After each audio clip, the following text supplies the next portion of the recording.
प्यारे साथियों, क्या आप लोग भी 2023 में क्लास 10 का एग्जाम देने वाले हो? तो आप लोग बिल्कुल करेक्ट जगह आए हो, क्योंकि इस वीडियो को आप लोग देख लेते हो ना कंटिन्यू, तो आप लोग याद रखना, आपका जो ओएमआर शीट में यानी 1 से लेकर 60 का प्रश्न होता है ऑब्जेक्टिव टाइप का, आपका एक भी प्रश्न बोर्ड एग्जाम में नहीं छूटेगा। इस वीडियो को यदि आप लोग कंटिन्यू अंत तक देख लेते हो तो चलिए हम लोग देखते हैं। क्वेश्चन जो है हमारी हिंदी है, मातृभाषा, ठीक है, प्रश्न। और इसमें हम लोग देख रहे हैं प्राथमिक प्रथम सार्वत्रिक परीक्षा 2022-2023 के लिए। तो चलिए इसमें क्या दिया है, तो 1 से लेकर 7 तक प्रश्न दिया है, जिसमें आप लोगों को केवल 50 प्रश्न का उत्तर ओएमआर शीट में भरना है। तो चलिए बढ़ते हैं हम लोग क्वेश्चन की ओर। क्वेश्चन देखिएगा आप लोग ध्यान से। क्वेश्चन कहता है सब पुराने अच्छे नहीं होते, सब नए खराब नहीं होते। यह पंक्ति किनका था, तो याद रखिएगा विवेकानंद जी का था, यानी एक करेक्ट आंसर होगा। आप चलिए अगली क्वेश्चन को देखते हैं हम।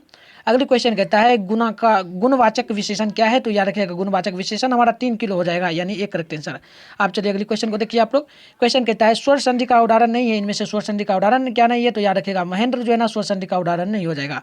आप चलिए अगली क्वेश्चन को देखते हैं। अगली क्वेश्चन कहता है सर्दियों की ठंडी बूझी राख सगवुग सुगवुग उठी, चूंकि मिट्टी सोने का ताज पहन इकठलाती। या पंक्ति किनकी है, तो पंक्ति एक बार सुनिएगा, पंक्ति काफी इंपॉर्टेंट होता है। कहता है पंक्ति सर्दियों की ठंडी बूझी राख राख, ठीक है, सुगवुग उठी, मिट्टी सोने का ताज पहन इठलाती। यह पंक्ति किनका है, तो याद रखिएगा यह पंक्ति जो है ना महादेवी जी का है, यानी सी करेक्ट आंसर होगा।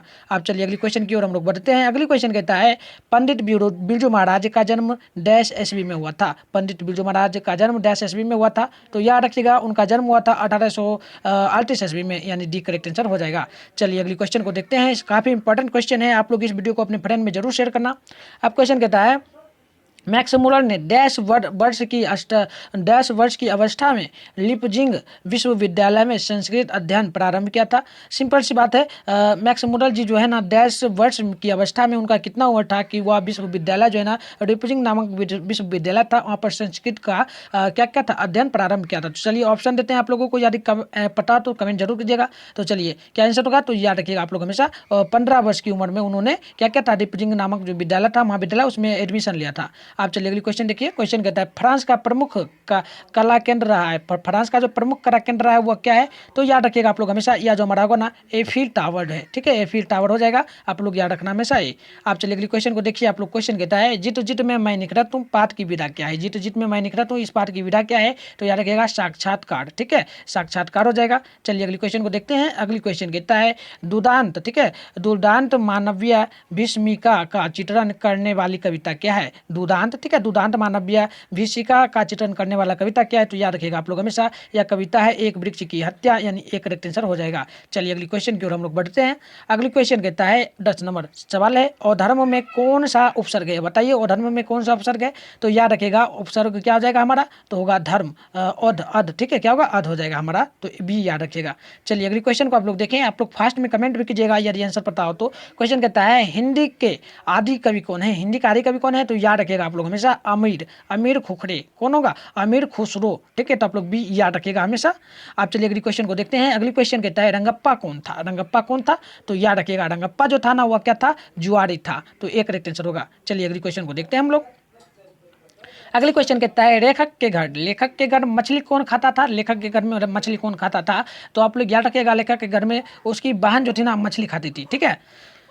चलिए अगली क्वेश्चन को देखिए। अगली क्वेश्चन कहता है 14 नंबर सवाल कहता है लेखक के रिश्तेदार ने बहादुर पर क्या आरोप लगाया था, ठीक है, लेखक के रिश्तेदार ने बहादुर पर क्या आरोप लगाया था, तो याद रखिएगा आप लोग हमेशा युवा था पैसा चुराने का आरोप लगाया था, ठीक है, तो एक करेक्ट आंसर आप लोग याद रखिएगा। चलिए अगली क्वेश्चन को देखते हैं हम लोग। अगली क्वेश्चन कहता है मेरे बिना तुम प्रभु पाठ के लेखक कौन है, मेरे बिना प्रभु तुम, ठीक है, इस पाठ के लेखक कौन है, तो याद रखिएगा आप लोग हमेशा ईद के लेखक है अशोक वाजपेयी जी, ठीक है, बी करेक्ट आंसर होगा। आप चलिए अगली क्वेश्चन देखिए। क्वेश्चन कहता है भारत में बेरोजगारी का प्रमुख कारण क्या है, तो याद रखिएगा प्रमुख कारण जो है ना जाति प्रथा होगा हमारा, तो एक करेक्ट आंसर हो जाएगी। चलिए अगली क्वेश्चन को हम लोग देखते हैं। अगली क्वेश्चन कहता है शुद्ध शब्द क्या है, शुद्ध शब्द इनमें से क्या होगा, तो याद रखिएगा शुद्ध शब्द जो है ना अभिलाषा हो जाएगा हमारा, ठीक है, अभिलाषा यानी डी आप लोग याद रखिएगा। चलिए अगली क्वेश्चन को देखिए आप लोग। क्वेश्चन कहता है नेक्स्ट 18 नंबर सवाल है लेखक को मछली खाने से किसने मना किया था, तो याद रखिएगा लेखक को मछली खाने से मना किया था माँ ने, ठीक है, लेखक की माँ ने किया था, यानी बी करेक्ट आंसर आप लोग याद रखिएगा। आप क्वेश्चन कहता है 19 नंबर स्वामी विवेकानंद ने वेदांतियों का वेदांती किसे कहा है, ठीक है। मतलब स्वामी विवेकानंद जी ने वेदांतियों का वेदांती किन्हें कहा है, तो याद रखिएगा आप लोग हमेशा, ये वो कहे थे टी.एस. इलियट, ठीक है, टी.एस. इलियट को, ठीक है। तो आप लोग ये याद रखिएगा। चलिए अगली क्वेश्चन देखिए आप लोग। क्वेश्चन कहता है दही वाली, ठीक है, 22 नंबर सवाल के 20 नंबर सवाल कहता है दही वाली मंगम्मा पाठ के लेखक कौन है, तो याद रखिएगा आप लोग हमेशा, इनके लेखक जो है ना कौन हो जाएगा, सावल डैया, यानी बी आप लोग याद रखिएगा हमेशा, ठीक है, बी। चलिए अगली क्वेश्चन को देखते हैं हम लोग। अगली क्वेश्चन कहता है नौबत खाने में इबादत पाठ के केंद्र में क्या है। नौबत खाने की इबादत में पाठ के केंद्र में क्या है। केंद्र का मतलब होता है कि इस पाठ के मुख्य पात्र कौन है, ठीक है। तो याद रखिएगा कौन हो जाएगा, कौन होगा, आप लोगों को पता तो कमेंट जरूर कीजिएगा। तो याद रखिएगा बिस्मिल्लाह खां हो जाएगा, यानी हमारा बी करेक्ट आंसर बिल्कुल हो जाएगा। चलिए अगली क्वेश्चन को हम लोग देखते हैं। अगली क्वेश्चन कहता है काफी इंपॉर्टेंट सवाल होता है, कहता है रामधारी सिंह दिनकर का उचित पाठ क्या है। मतलब रामधारी सिंह दिनकर इनमें से किस पाठ को लिखे हैं, तो याद रखिएगा आप लोग हमेशा, वो लिखे हैं जनता का जनतंत्र का जन्म, ठीक है, जनतंत्र का जन्म, यानी हमारा बी करेक्ट आंसर होगा। आप क्वेश्चन कहता है 23 नंबर द्रव्यवाचक संज्ञा का उदाहरण इनमें से क्या है, तो याद रखिएगा द्रव्यवाचक संज्ञा का उदाहरण होगा हमारा कक्षा, ठीक है, कक्षा हो जाएगा, कक्षा होगा ना, द्रव्यवाचक नहीं होगा, कक्षा नहीं होगा। 23 नंबर सवाल है ना, तो याद रखिएगा, देखिए ये तेल जो है ना द्रव्यवाचक संज्ञा का उदाहरण हो जाएगा, यानी बी आप लोग याद रखिएगा। आप चलिए अगली क्वेश्चन कहता है बाबा साहेब भीमराव अंबेडकर का जन्म किस राज्य में हुआ था, तो याद रखिएगा उनका जन्म जो हुआ था ना बिहार राज्य में हुआ था, यानी एक करेक्ट आंसर होगा। आप चलिए अगली क्वेश्चन को देखिए हम लोग। आप लोग देखिएगा क्वेश्चन को, कहता है कविता नहीं है, इनमें से कविता कौन नहीं है, तो याद रखिएगा कविता जो है ना लौट कर आऊँगा फिर, ये कविता नहीं है, तो आप लोग याद रखिएगा बी। आप चलिए अगली क्वेश्चन को देखते हैं हम लोग। अगली क्वेश्चन कहता है 26 नंबर सवाल रामधारी सिंह दिनकर का जन्म डैश जिले में हुआ था, तो याद रखिएगा रामधारी सिंह दिनकर का जन्म यदि आपको राज्य दे दे तो वो बिहार में हुआ है, आप लोग याद रखिएगा। वहीं आपसे एक और सवाल पूछा जाएगा, इसमें से याद रखिएगा पूछा जाएगा रामधारी सिंह जी दिनकर का जन्म बिहार के किस जिले में हुआ था, तो बेगूसराय में हुआ था। तो आप लोग दो क्वेश्चन याद रखना, दोनों क्वेश्चन में से एक क्वेश्चन डेफिनेटली बोर्ड में पूछा जाता है, तो आप लोग याद रखिएगा, ठीक है। तो चलिए हम ऑप्शन देख लेते हैं, ऑप्शन में भी दिया है बेगूसराय, यानी सी हो जाएगा। आप चलिए अगली क्वेश्चन को आप लोग देखिए। क्वेश्चन कहता है, क्वेश्चन क्या है तो ध्यान से देखिएगा। सवाल कहता है निम्नलिखित में से विशेषण का भेद इनमें से कौन नहीं है, तो विशेषण का भेद जो नहीं होगा इनमें से आप लोग याद रखिएगा संख्यावाचक नहीं होगा, यानी डी करेक्ट आंसर। आप देखिए क्वेश्चन कहता है 28 नंबर सवाल ताल सप्तक का संपादन किया है, ताल सप्तक का संपादन किसने किया है, तो याद रखिएगा जयशंकर प्रसाद ने, यानी एक करेक्ट आंसर होगा। आप चलिए अगली क्वेश्चन को आप लोग देखिए। क्वेश्चन कहता है खोखा के दांत किसने तोड़ा था, खोखा के दांत जो है ना किसने तोड़ा था, तो याद रखिएगा वो तोड़ा था मदन ने, ठीक है। तो मदन आप लोग याद रखिएगा हमेशा ए। चलिए अगली क्वेश्चन को हम लोग देखते हैं। क्वेश्चन है हमारी जाटशाही डैश में थी, जाटशाही जो है ना डैश में थी, क्या थी, तो जाटशाही किस देश में थी, तो याद रखिएगा आप लोग हमेशा, यह था नेपाल में जाटशाही, ठीक है। तो डैश में हमारा नेपाल भराएगा, सी आप लोग याद रखिएगा।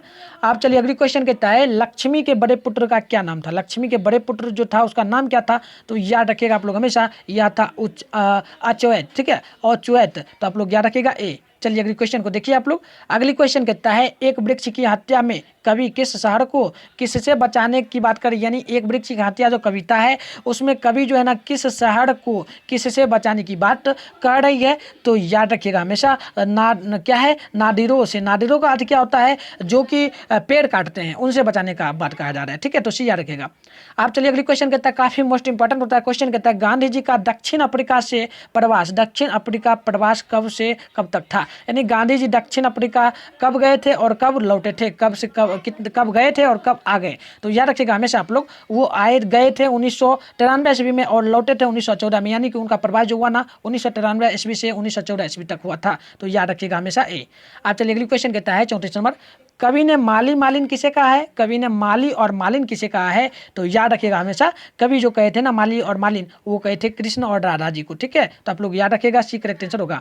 आप चलिए अगली क्वेश्चन को आप लोग देखिए। क्वेश्चन कहता है मंगू के अलावा उसकी माँ की गिनती, ठीक है, उसकी माँ की गिनती कितनी संतानें थी, यानी मंगू के अलावा जो था ना उसकी माँ की और कितनी संतानें थी, तो याद रखिएगा हमेशा कुल जो थी ना 3 संतानें थी, मंगू को लगाकर अगर जोड़े तो 4 थी और मंगू को छोड़ के करे तो 3, आप लोग याद रखिएगा। आप चलिए अगली क्वेश्चन को देखिए। क्वेश्चन कहता है दिनकर, ठीक है, क्वेश्चन है दिनकर की किस कृति के लिए ज्ञानपीठ पुरस्कार मिला, यानी दिनकर जी जो बेगूसराय के निवासी हैं उन्होंने कौन सा कविता लिखा जिसके कारण उनको ज्ञानपीठ पुरस्कार मिला था, तो याद रखिएगा उवर्षी, ठीक है, उवर्षी जो एक कविता उन्होंने लिखा था उसके कारण मिला था, ठीक है, तो सी आप लोग याद रखिएगा।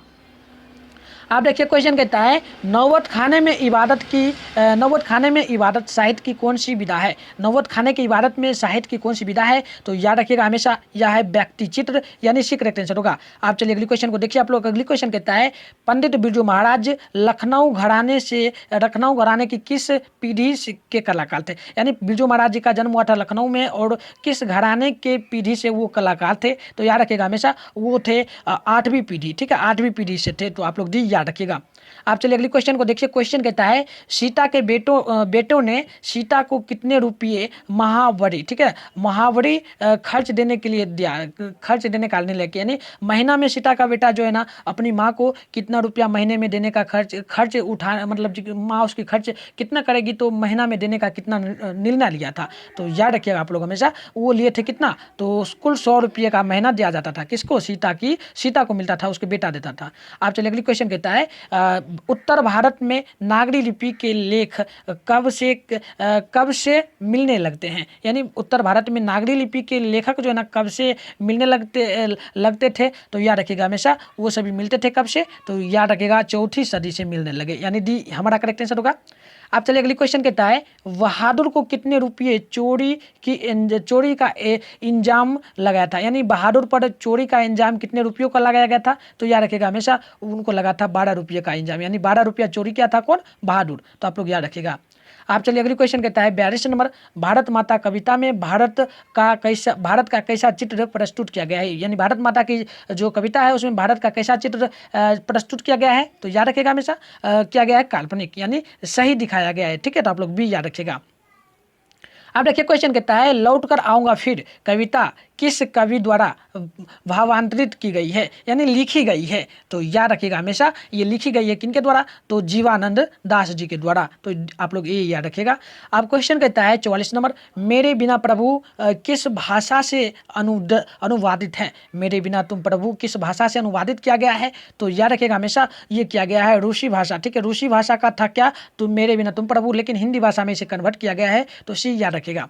अब क्वेश्चन कहता है दही वाली मंगम्मा किस कहानी के लेखक द्वारा दही वाली मंगम्मा जो है ना किस कहानी के लेखक द्वारा रचित है, यानी लिखा गया है। दही वाली मंगम्मा किस लेखक द्वारा लिखा गया है, इसके लेखक कौन है, तो याद रखिएगा हमेशा इसका लेखक जो है ना वह होगा श्रीनिवास, यानी एक करेक्ट आंसर होगा। आप चलिए अगली क्वेश्चन को देखिए। क्वेश्चन कहता है मंगू की बहू का क्या नाम था।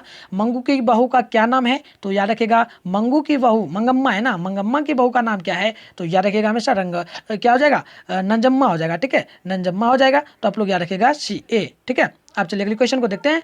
अगली क्वेश्चन कहता है दाहते, ठीक है 27 नंबर सवाल कहता है दाहते विश्वास कहानी किस लेखक द्वारा अनुदित है। यानी दाहते विश्वास जो कहानी है ना इसके लेखक तो कोई और थे, लेकिन यह अनुवादित किया गया है किनके द्वारा, तो याद रखिएगा अनुवादित जो किया गया है ना ये किया गया है हमारा किनके द्वारा, VR नारायण जी के द्वारा। यानी V लिख भी देते हैं, इंग्लिश में भी दे सकता है VR नारायण। ठीक है, RANAYN आपको इस प्रकार से भी दिया जा सकता है, तो आप लोग याद रखिएगा।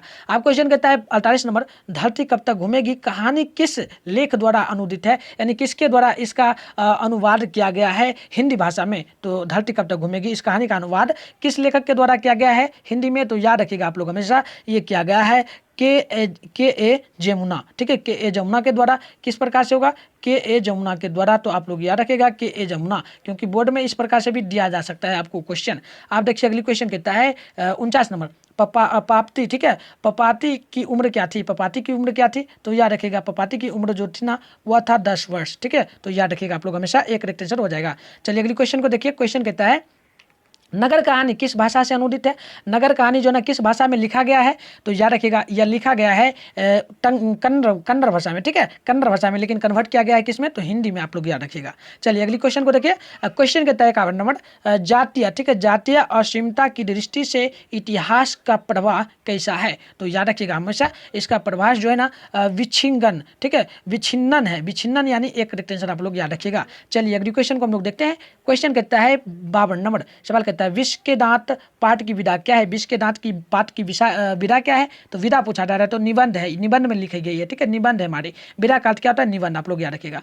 अब क्वेश्चन कहता है विशेषण की विशेषता बतलाने वाले शब्द को कहते हैं, विशेषण की जो विशेषता बताए, ठीक है, विशेषण तो है ही, उसका विशेषता जो बताए उस शब्द को हम लोग क्या कह सकते हैं, तो उस शब्द को हम लोग कहेंगे परिवेक्ष ठीक है, परिशेषण, परिशेषण कहेंगे, आप लोग सी याद रखिएगा। चलिए अगली क्वेश्चन को हम लोग देखते हैं। क्वेश्चन कहता है 54 नंबर, हजारी प्रसाद द्विवेदी का रचित कौन सा पाठ है इनमें से, यानी हजारी प्रसाद द्विवेदी जी है ना, इनमें से किस पाठ के लेखक हैं, तो याद रखिएगा, किस कहानी के लेखक हैं, तो हमेशा आप लोग याद रखिएगा, ये हैं नाखून क्यों बढ़ते हैं, इसके लेखक हैं, यानी एक करेक्ट आंसर होगा।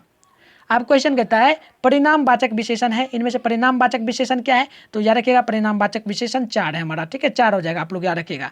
आज चलिए अगली क्वेश्चन देखिए, परिणामवाचक एक बार समझा देते हैं, क्योंकि बोर्ड में ऐसा पूछा जाएगा ना सवाल, तो आप लोग बना लोगे। परिणाम का क्या अर्थ हुआ कि मान लो 2 + 2 को हमने जोड़ दिया, कितना हो गया, 4 हो गया, मतलब क्या है, या तो घटाया जाए 2 - 2, तो क्या परिणाम निकल के आया, 0। अब मान लो 2 × 2, तो हम लोग क्या परिणाम आया, 2 दूनी 4, मतलब यही। अब मान लो 2/2 हम लोग देते हैं, तो परिणाम क्या निकल के आया, 1। तो परिणाम यानी कि जोड़ घटाव भाग कुछ भी करें, मतलब कैलकुलेट का मतलब क्या हुआ, मैथ का जो भी इस प्रकार से पूछे परिणामवाचक, तो इसमें समझ जाना मैथ का पूछा जा रहा है, तो परिणाम निकलेगा कुछ, तो याद रखिएगा, कोई अंक ही देगा तो आप लोग 4 याद रखना, ठीक है। तो इस प्रकार से आप लोगों का कंप्लीट हो जाएगा परिणामवाचक का, क्योंकि परिणामवाचक से एक क्वेश्चन डेफिनेटली बोर्ड में लाता है, तो आप लोग याद रखिएगा। अब क्वेश्चन कहता है 56 नंबर, सेन साहब की आंखों का तारा कौन है, सेन साहब की आंखों का तारा कौन है, तो याद रखिएगा आप लोग हमेशा क्या होगा, कौन हो जाएगा, आप लोग याद रखिएगा 56 का, ठीक है, तो याद रखिएगा खोखा हो जाएगा, ठीक है, खोखा हो जाएगा, आप लोग याद रखिएगा वी। आप चलिए अगली क्वेश्चन कहता है 57 नंबर, बाबा साहेब भीमराव अम्बेडकर का जन्म डैश ईस्वी में हुआ, बाबा साहेब भीमराव अम्बेडकर का जन्म डैश ईस्वी में हुआ, यानी किस ईस्वी में हुआ है, कब हुआ था, तो याद रखिएगा हमेशा आप लोग, उनका जन्म हुआ था 1871 ईस्वी में, यानी एक करेक्ट आंसर होगा। आप चलिए अगली क्वेश्चन को देखिए। क्वेश्चन है 58 नंबर, सवाल कहता है नाखून प्रतीक है, नाखून प्रतीक है किसका, तो याद रखिएगा नाखून प्रतीक है ना जो, वो हो जाएगा प्रेम का, ठीक है, क्या होगा, प्रेम का होगा, चलो नहीं होगा, 58 नंबर सवाल है ना, याद रखिएगा यह है पांचवी वृत्ति का, ठीक है, पांचवी वृत्ति का, तो आप लोग ये याद रखिएगा हमेशा। आप चलिए अगली क्वेश्चन को देखिए। क्वेश्चन कहता है निम्नलिखित में से एक संज्ञा का भेद है, निम्नलिखित में से कौन संज्ञा का भेद है, तो संज्ञा का भेद पूछा जा रहा है, तो याद रखिएगा निजवाचक जो है ना, यह संज्ञा का भेद हमारा हो जाएगा, यानी डी करेक्ट आंसर। आप क्वेश्चन कहता है 60 नंबर सवाल कहता है नागरी लिपि पाठ के लेखक कौन है, नागरी लिपि पाठ के लेखक इनमें से कौन है, तो याद रखिएगा आप लोग हमेशा, ये है गुणाकार मूल्य जी, यानी बी करेक्ट आंसर हमारी हो जाएगी, ठीक है। चलिए अगली क्वेश्चन को हम लोग देखते हैं। अगली क्वेश्चन कहता है 61 नंबर सवाल कहता है जातिवाचक संज्ञा का उदाहरण नहीं है, इनमें से जातिवाचक संज्ञा का उदाहरण कौन नहीं है, तो याद रखिएगा हमेशा शहर नहीं है, ठीक है, शहर नहीं है जातिवाचक संज्ञा का उदाहरण, क्योंकि शहर बड़ा नाम हो गया। अब चलिए अगली क्वेश्चन कहता है बहादुर कहाँ का रहने वाला था, बहादुर कहाँ का रहने वाला था, तो बहादुर जो था ना, वह रहने वाला कहाँ का था, तो याद रखिएगा भूटान का था, कहाँ का था, अरे बहादुर है ना, 62 नंबर सवाल है, तो बहादुर जो था ना, यह था कहाँ का, तो बिहार का रहने वाला था, तो आप लोग याद रखिएगा बिहार का रहने वाला था, यानी एक करेक्ट आंसर होगा। आप चलिए ऐसे डाउट है इसमें, आप लोग बता भी देना एक 62 नंबर सवाल का क्या होगा, वैसे बिहार का रहने वाला था, मुझे पता है, आप लोग कमेंट भी कर देना, ठीक है, बहादुर का। आप चलिए अगली क्वेश्चन कहता है बहादुर का पूरा नाम क्या था, बहादुर का पूरा नाम क्या था, तो याद रखिएगा आप लोग बहादुर का पूरा नाम जो था ना, क्या था नाम, तो दिल बहादुर था, ठीक है, दिल बहादुर आप लोग याद रखिएगा, यानी एक करेक्ट आंसर होगा। आप चलिए अगली क्वेश्चन को देखते हैं। क्वेश्चन कहता है 64 नंबर प्रगतिशील साहित्य का संबंध, प्रगतिशील साहित्य का संबंध इनमें से क्या है, तो याद रखिएगा आप लोग हमेशा, वो हो जाएगा बौद्ध दर्शन, यानी बौद्ध दर्शन, आप लोग ए याद रखिएगा हमेशा, ए, ठीक है, ऑप्शन ए होगा। अब चलिए क्वेश्चन कहता है कर्मधारय, कर्मधारय समास है इनमें से, कर्मधारय समास कौन है इनमें से, तो याद रखिएगा हमेशा चंद्रमुख हो जाएगा, क्या होगा, चंद्रमुख हो जाएगा, यानी सी करेक्ट आंसर। आप चलिए अगली क्वेश्चन को देखिए आप लोग। क्वेश्चन कहता है 66 नंबर रामविलास शर्मा का जन्म डैश ईस्वी में हुआ है, रामविलास शर्मा का जन्म डैश ईस्वी में हुआ है, तो कब हुआ था, तो याद रखिएगा आप लोग हमेशा, उनका जन्म हुआ था 1911 ईस्वी में, यानी सी करेक्ट आंसर होगा। आप चलिए अगली क्वेश्चन की ओर बढ़ते हैं हम लोग। अगली क्वेश्चन देखिएगा आप लोग, चलिए अगली क्वेश्चन नहीं है ना, 66 नंबर तक ही था सवाल, ठीक है, आप लोग याद रखिएगा 66 नंबर तक ही सवाल हमारा था, और आगे बढ़ाए ना, देख लेते हैं एक बार। चलिए और सवाल होगा शायद, थोड़ा सा और सवाल बचा हुआ है, चलिए कुछ और सवाल शायद बच गया है। चलिए क्या है 66, हमने 66 तक क्या था, आगे देखते हैं।